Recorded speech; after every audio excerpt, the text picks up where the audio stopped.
ہم اس سے غافل ہو جاتے ہیں، اور آج اس کا ایک نتیجہ یہ ہوتا ہے کہ نوجوانوں میں ہمارے ہاں جو ایک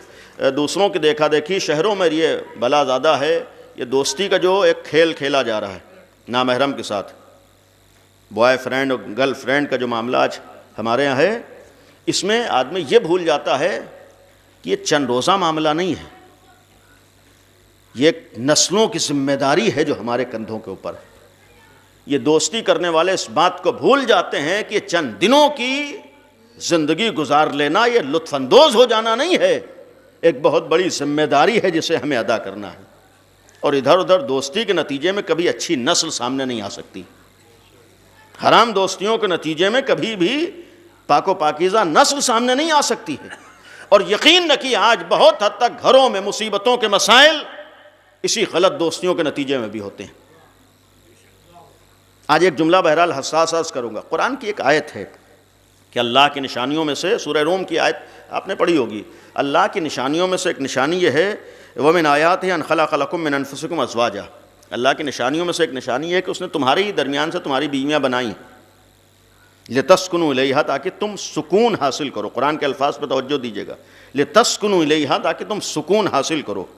وَجَعَلَ بَيْنَكُمْ مَوَدَّةً وَرَحْمَةً، اور اللہ نے اس رشتے کے نتیجے میں میاں بیوی کے درمیان مودت اور رحمت کو قرار دیا ہے، یہ قرآن کہہ رہا ہے، سکون حاصل کرو اس لیے رشتہ ہے، اور اللہ کہہ رہا ہے کہ ہم نے مودت اور رحمت قرار دیا ہے۔ آپ انصاف سے بتائیے، اولاً ہم لوگوں کا عقیدہ ہے قرآن غلط نہیں کہہ سکتا، جب قرآن غلط نہیں کہہ سکتا تو قرآن تو کہہ رہا ہے کہ میاں بیوی کے درمیان ہم نے مودت اور رحمت قرار دیا ہے۔ جب اللہ نے قرار دیا ہے تو بستیوں میں تو نہیں، آپ شہروں میں جا کر دیکھ لیے کتنے % گھروں میں میاں بیوی کے درمیان مودت و رحمت پائی جاتی ہے۔ اگر مودت و رحمت پائی جا رہی ہوتی تو یہ پھر جو طلاق کی نوبتیں بڑھتی جا رہی ہیں، نوبتیں کیوں آتی ہیں؟ آج جو اختلافات بڑھتے جا رہے ہیں، اختلافات کیوں سامنے آتے ہیں؟ آج یہ نا اتفاقیاں جو بڑھتی جا رہی ہیں، نا اتفاقیاں کیوں؟ یا تو ہم کہیں قرآن غلط کہہ رہا ہے جو معاذ اللہ نہیں ہو سکتا ہے، قرآن کہہ رہا ہے کہ ہم نے اس رشتے میں مودت و رحمت قرار دیا ہے، لیکن یقین رکھیے گا اللہ کا اعلان غلط نہیں ہو سکتا ہے، اس رشتے میں مودت بھی ہے، رحمت بھی ہے، لیکن یہ مودت و رحمت اسی وقت نصیب ہوگی جب ہم لوگ صحیح اور حلال راستہ اختیار کریں گے،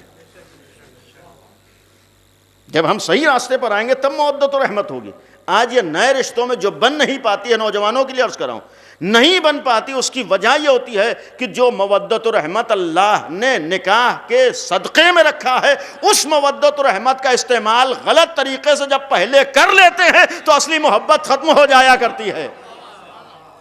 اگر اس اصلی محبت و رحمت کو باقی رکھنا ہے اور زندگی میں حاصل کرنا ہے تو پھر پہلے غلط راستے سے اپنے کو بچانا ہوگا۔